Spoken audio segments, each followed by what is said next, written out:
I know, but it was always important enough for me to just be there because I knew, if, let's say I was present mentally and obviously physically present for at least, 10 minutes of that hour, and I could get just one nugget from that, then that was worth it to me.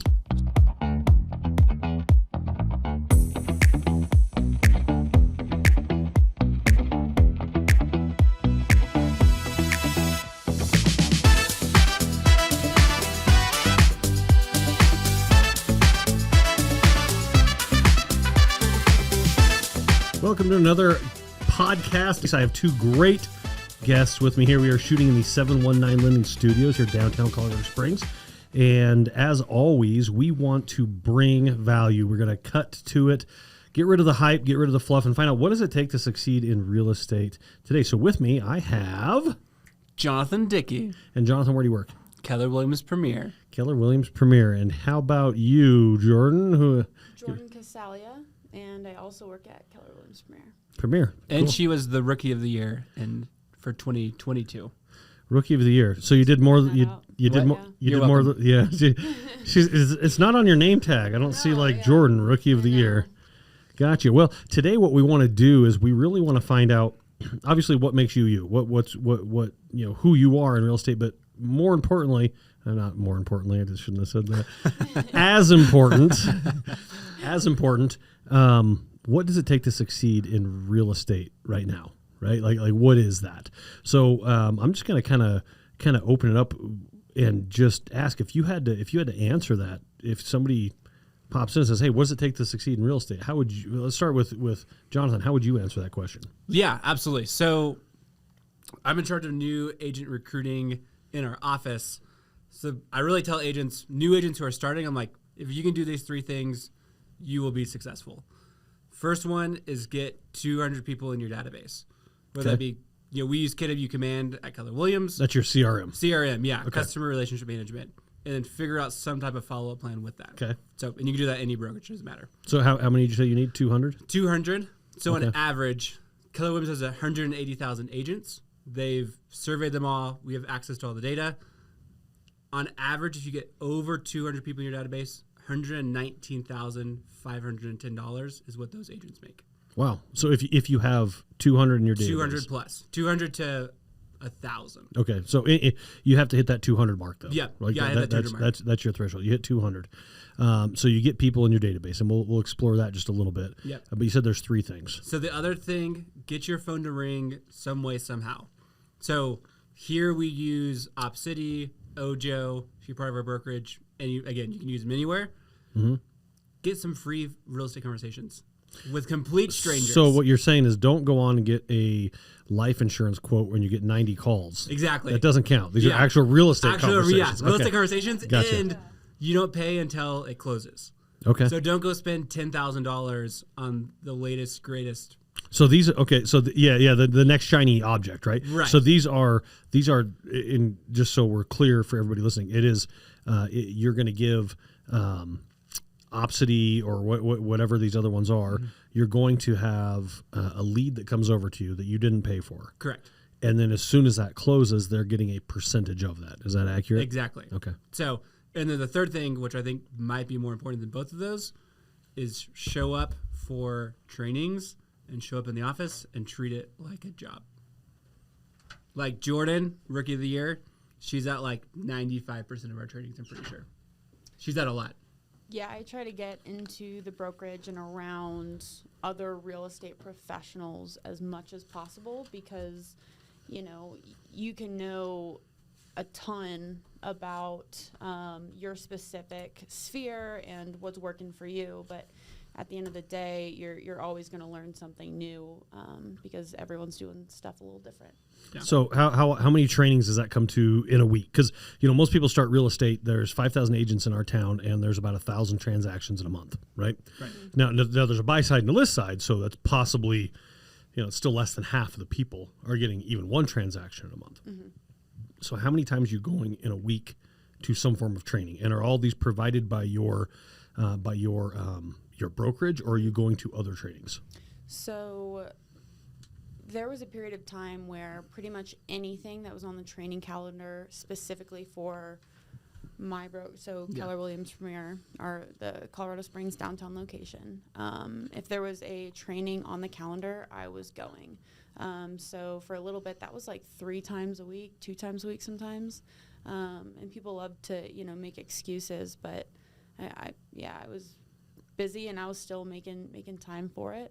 I wasn't always super present, in terms of mentally. Like I might have been, texting clients back or working on a contract or something. Instructors love that when the people in the audience are texting. I know, but it was always important enough for me to just be there, because I knew, if, let's say I was present mentally and obviously physically present for at least, 10 minutes of that hour, and I could get just one nugget from that, then that was worth it to me. So I guess you said you weren't always necessarily engaged. So did you find it more, and because that's human nature, right? Did you find it more advantageous to be in person versus like a web-based? Because I know most trainings now always in person. Oh, yeah. Okay. I didn't know if maybe the part where you were maybe not as engaged. I did one just today, and I actually walked out about 20 minutes into it. It was 30 minutes. Mm-hmm. And I went and had a conversation for like 6 or 7 minutes. Then I walked back in. I just turned my camera off, right? Yeah. So I didn't know if that's what you meant by not always engaged. Basically, you're engaged as you can be, but you're there. You're making the effort, right? Yes. You're there the best that you can be. So you're going a couple times a week. Jonathan, how often are you going, or how often should a new person be going? I mean, follow Jordan's rule. If it's on the calendar, you should probably be there. Okay. And I think the bigger advantage too, at least at our brokerage, with some of the instructors are just doing it at such a high level. The conversations that happen after a training in person, where you can ask questions and do all of that, so beneficial, I think. Yeah. So it's not just the training; it's what happens afterwards. Let's get to a little bit more meat and potatoes of this, if that's okay. So the mindset to actually get to these things is very challenging. So today we had a training, and I told the team that I was training today, I said you basically have 4 types of experiences, right? The first type of experience is you enjoy doing it, it benefits you, it benefits the other party, and it basically serves the greater good, right? That's like the best type of experience, right? The next one was level 2, and level 2 was you don't enjoy doing it, but it's still beneficial to you. It's beneficial to whatever other party's involved, and it serves the greater good. The third level is you enjoy doing it, but it doesn't serve any good to anyone or anything, okay?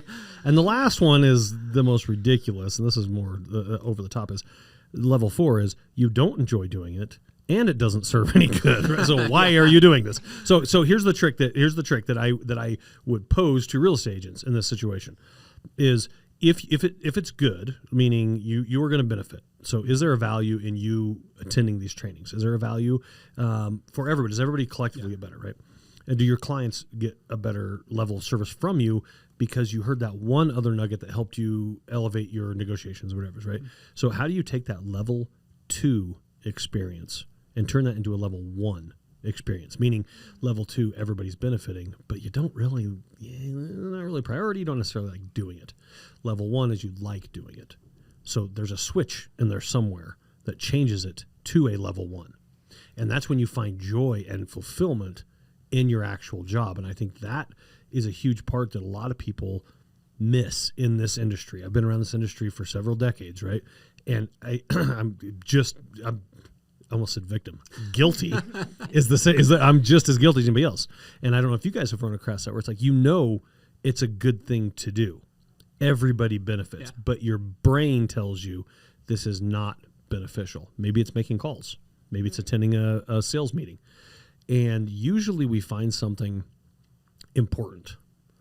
Oh man, I got this client call. Yeah. Well, no, you've had the client call for 24 hours. You didn't need to do it in this. Like at 11:29, you didn't need to make the client call, right? Oh man, I got this file. It's just on fire.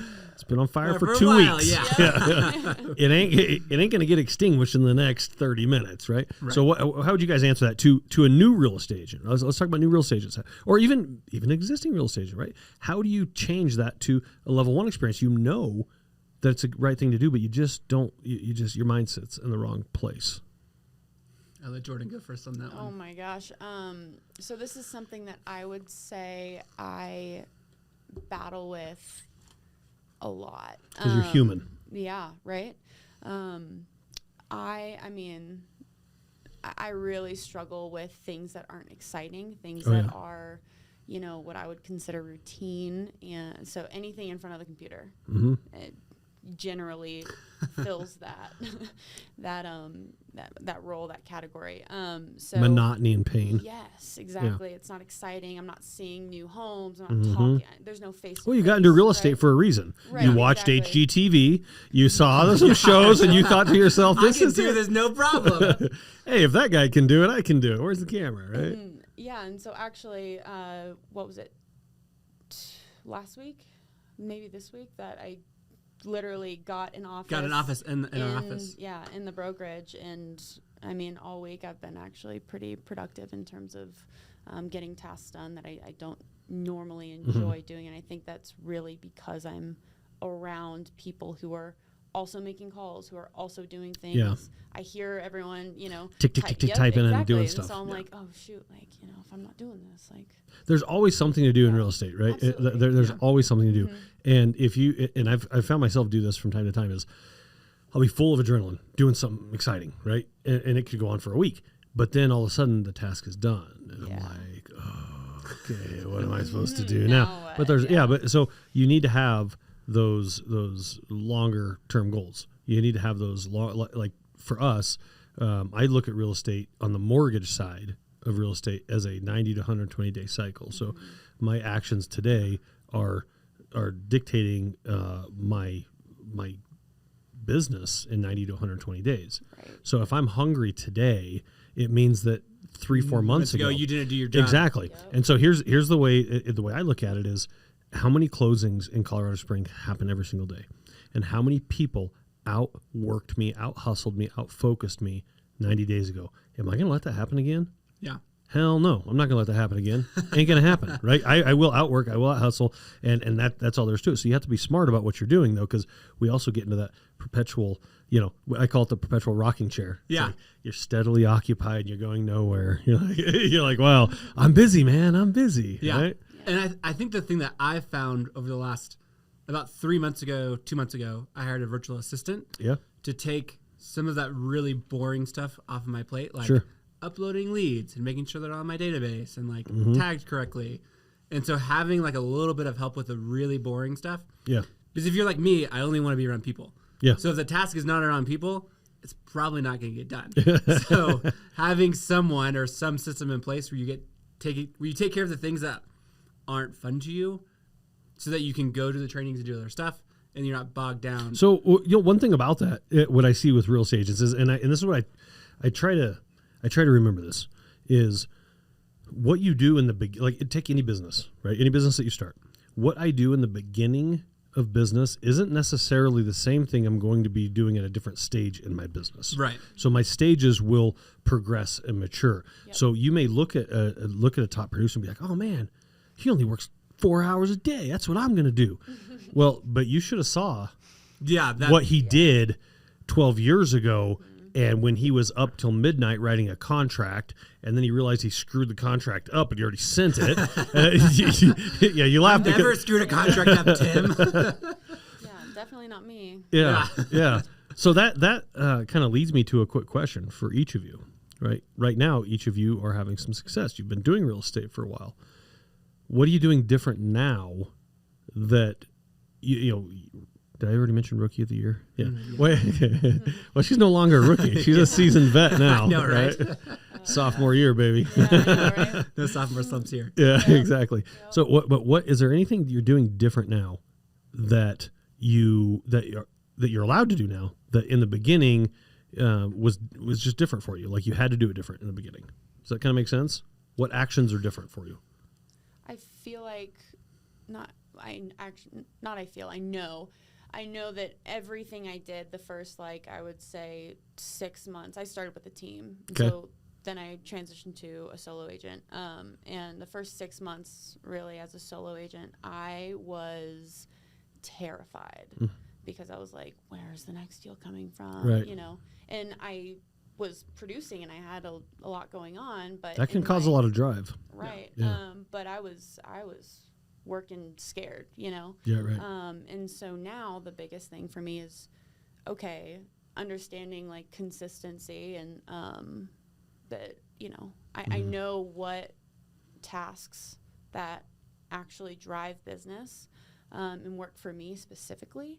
And so it's really my mindset and how I'm working, and that's made a really big difference actually in terms of how I interact with clients. Do you find your day more, I guess, satisfactory would be the right word? Do you find more? Are you happier with your day that you're not working out of fear? Because in the beginning, I mean, that's okay. You did what you needed to do, right?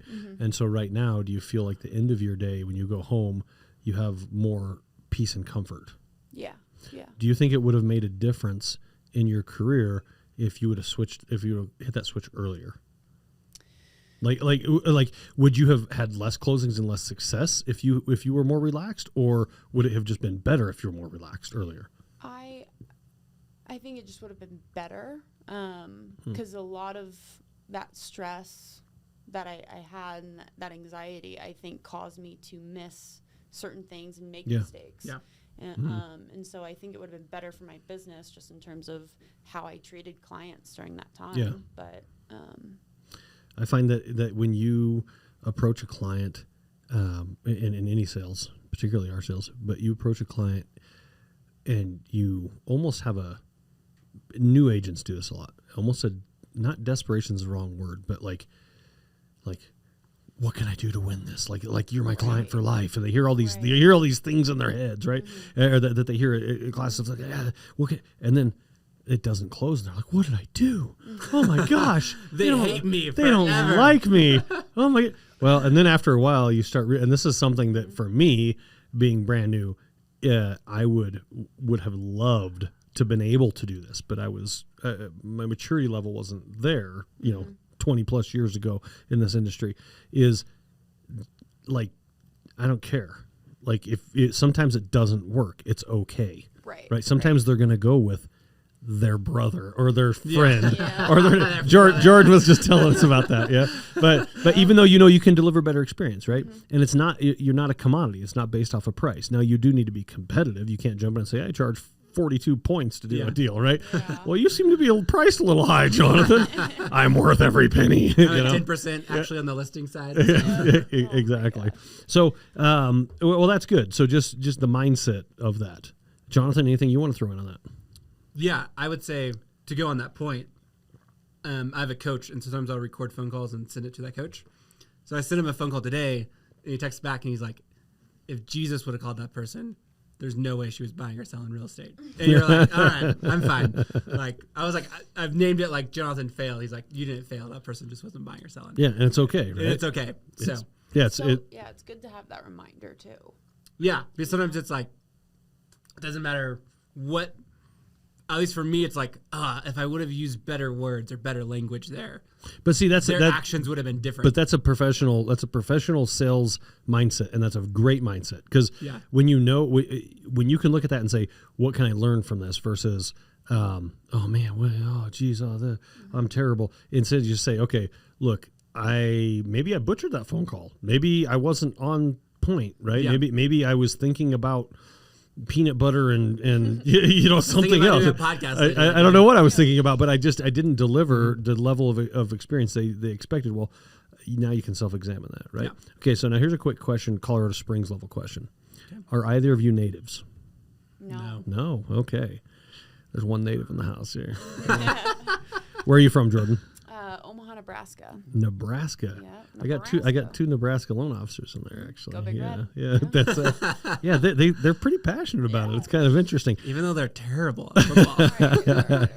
And we're gonna get to you, Jonathan, but first, Jordan, what was just got a local Colorado Springs when you moved here? How long ago did you move here? I'm on my 3rd year. Okay. So 2020. 2020. Perfect. So you were an adult when you moved here. Yeah. Right.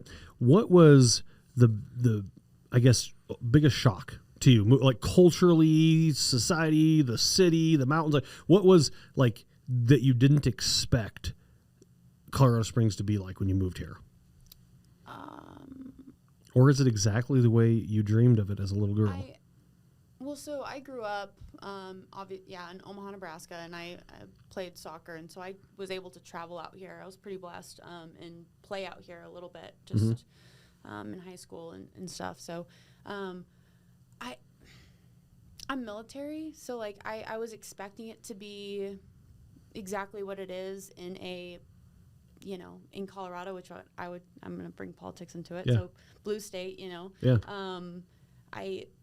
It's a military town, but it doesn't feel like a military town. Yeah. So there's a feel like ton I of military, but expected it is that. interesting, Yeah. right? It is very interesting that it doesn't feel like a military town. And then again, I don't know what a military town feels like because Colorado Springs is the only military town I've ever been around. So, Yeah. but Don't it's go to an actual military town. You'll be shocked. oh really Yep. much different. Yes. Okay, Yes. all right. I mean, we have Specifically Army, but specifically. Well, we now were you in the Army? Family in the Army? I was in the Army. You were in the Army. Okay, right. And what was your least favorite place to? Oh, maybe you don't want to answer that. Go ahead and answer it. Just do it. It's Hawaii. It's when she was in Hawaii, I'm sure. Well, On the so beach eating mangoes. I can see your specific pain. Yeah. Town outside of Schofield Barracks, Wahiwa, wasn't my favorite. That's interesting. I've actually heard that from several military people over this last few years. Is like, yeah. I'm like, man, people pay thousands and thousands and thousands of dollars to go and enjoy like a bit, but living there, some people it's just not their favorite, which is interesting. Yeah. I loved Hawaii, but that's what I would consider a military town. Okay, because just that is right outside pure the military. gate. Yep. All GIs. Yeah. Yeah. Okay. Yep. She's got a grin on her face. Yeah. What about you, Jonathan? Moving here, where'd you move from? So I grew up in Stillwater, Oklahoma. We have an Okie and a Big Red. Yeah, we are All right. way better at football than you guys are. Just so you know. But my And you wife both and hate Texas. Okay, go ahead. Well, Texas. So I actually moved from McKinney, Texas, which is just outside of Dallas. Yeah. Here. So I lived there for 5 years. So we moved here.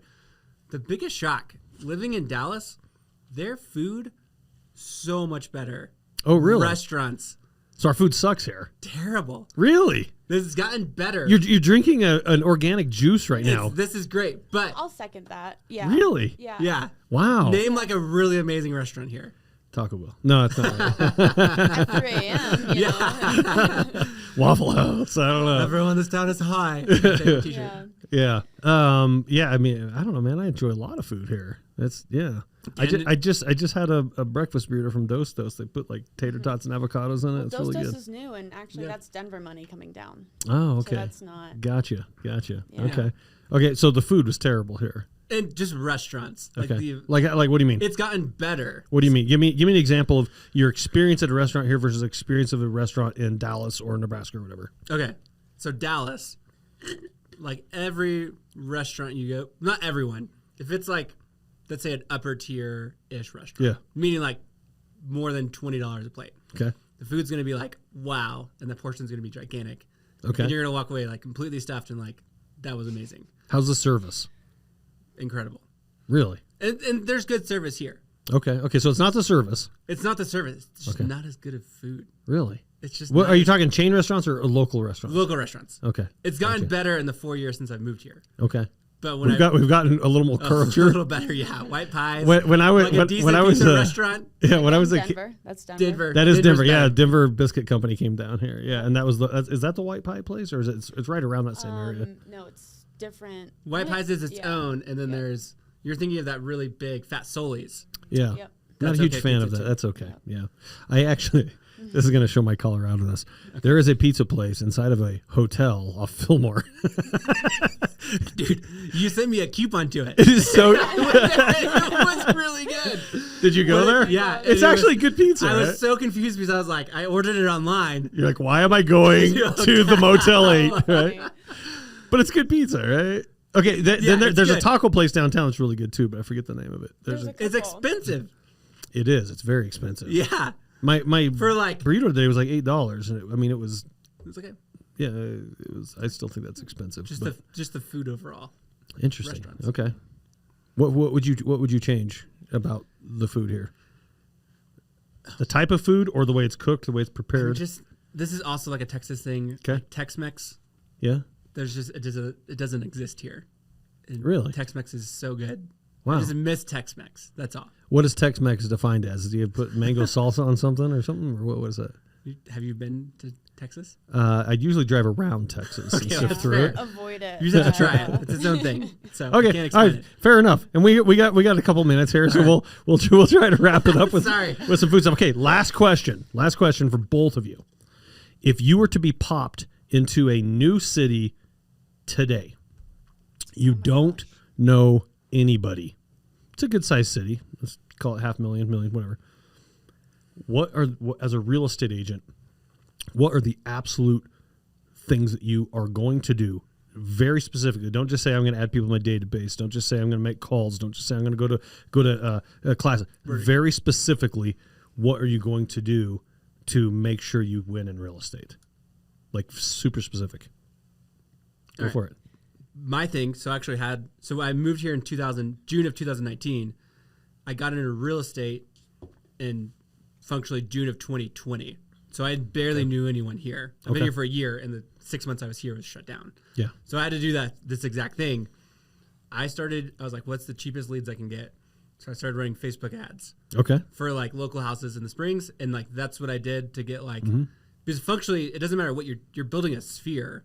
So I built a sphere via social media, however Facebook that page. works. And are you talking to these people, or are you just sending them a Facebook message? What are you doing? So getting their information, name, number, email, calling, texting, emailing. When do you give up, and how long do you keep trying to? Never. Ooh, You I like never that. give up. You follow up till they buy or die. Buyer, okay, that's fantastic. How frequently do you follow up? Well, let's say so there's different tiers of right. So of the first people. 10 days, you're making on average 12 to 16 contacts attempt. Okay, So you're making it's about 7 text messages. Ideally, 10 phone calls. Doesn't always happen over the first 10 days, and then 3 emails. Okay, And then after that, it goes to like a long term. more of a drip campaign where it's and then after a while it's you're just Yeah. checking up with them once a quarter or once a month or something Whatever like it that. is, yep. Okay, gotcha.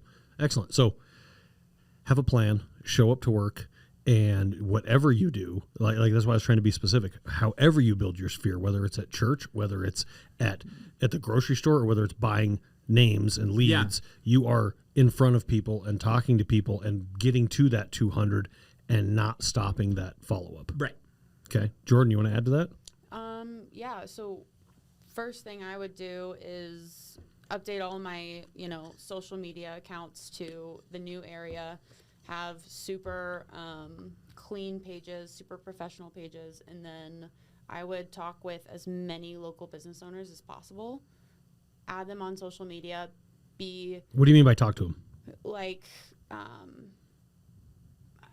Like you're going to walk in and just say, hey, you sell tacos? No, go to Tex-Mex? I'm looking for Tex-Mex.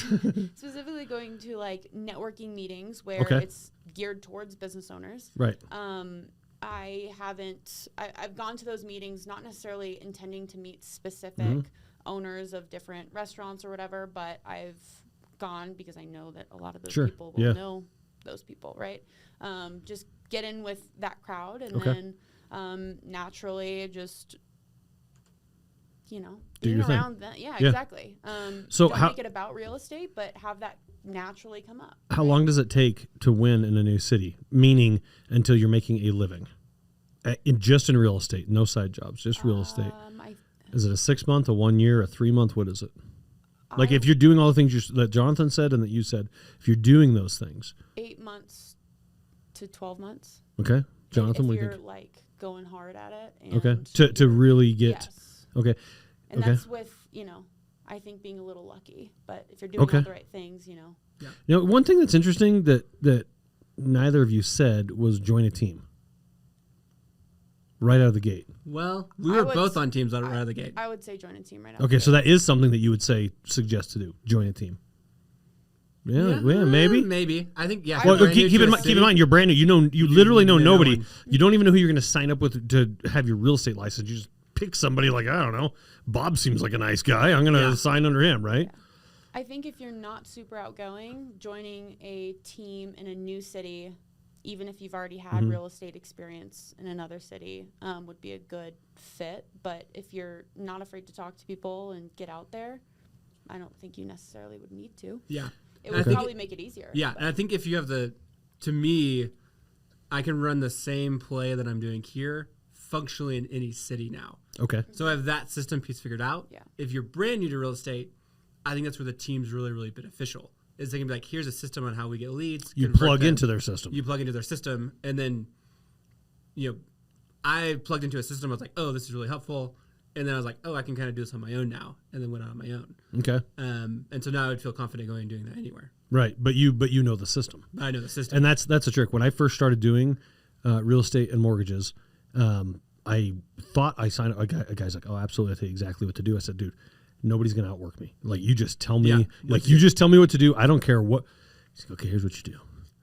You're gonna get a phone book. You start in the A's. I'm like this is day one. I'm like, you're kidding me. Yeah. Like you're literally kidding me. You don't. This guy had been doing it for 25 years, so I thought, well, this guy knows what he's doing.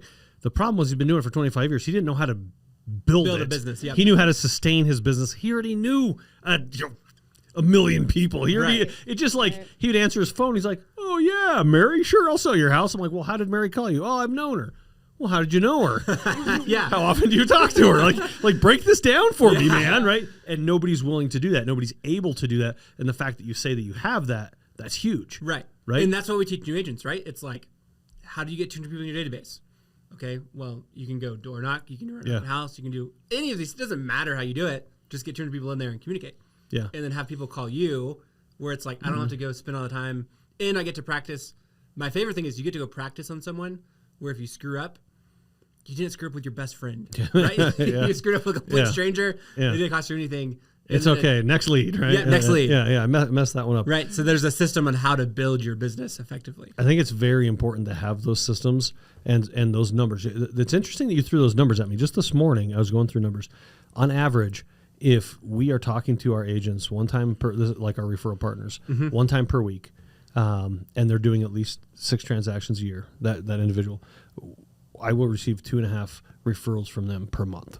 Right. So now I know how many people do I need to talk to? How many agents do I need to talk to? How many past clients do I need to talk to? Wow. How many? Does that make sense? Yeah. It breaks it down to where all of a sudden you're like you have to have 200. Yeah. I don't know the math. It's crazy, right? But the math is what it works. Unless you're abnormally terrible at your job. Yeah. This is going to work. So now the question is, if you were to grab a new person, say, hey, you need 200 people in here. So the question is, okay, how do I get 200 people? Well, here's a phone. Pick it up and just start there, right? Start with your sphere. Start with wherever. Yeah. Get 200 people in there and start your drip campaign, right? Don't be obnoxious, but stay in touch. Right. And the way we do, one little trick that we do that would really help, I think real estate agents would help a lot. So today's Wednesday, and we have what's called in my office down the hall, we have Database Wednesdays. And you as a loan officer in our office, on a Wednesday, you call 2 letters of the alphabet. It starts with A's, B's, and then goes C's, D's, and then E's, F's. And sometimes you'll have 4 calls that day. Sometimes you'll have 40 calls that day, right? And then how many times a year do you contact those people? That's four times a year. We call it the DTD2. Do the database 2. Do the data? Is it the same thing? Yeah, do the same thing. Yeah, exactly. It's perfect, right? It's so easy. You touch them once a quarter. Well, exactly. And all it is, it's a phone call, it's a voicemail, whatever it is. Hey, Mary, just checking in on you. Haven't talked to you for a little bit. How's it going? How are the kids? And then you try to, we call it the FROG, but family, recreation, occupation goals, right? Or the FORD, family, occupation, recreation, dreams, right? Yeah. Whatever it is. You get that, and then you have something to talk about. And then now all of a sudden, that 200 database, you're making a living for your family.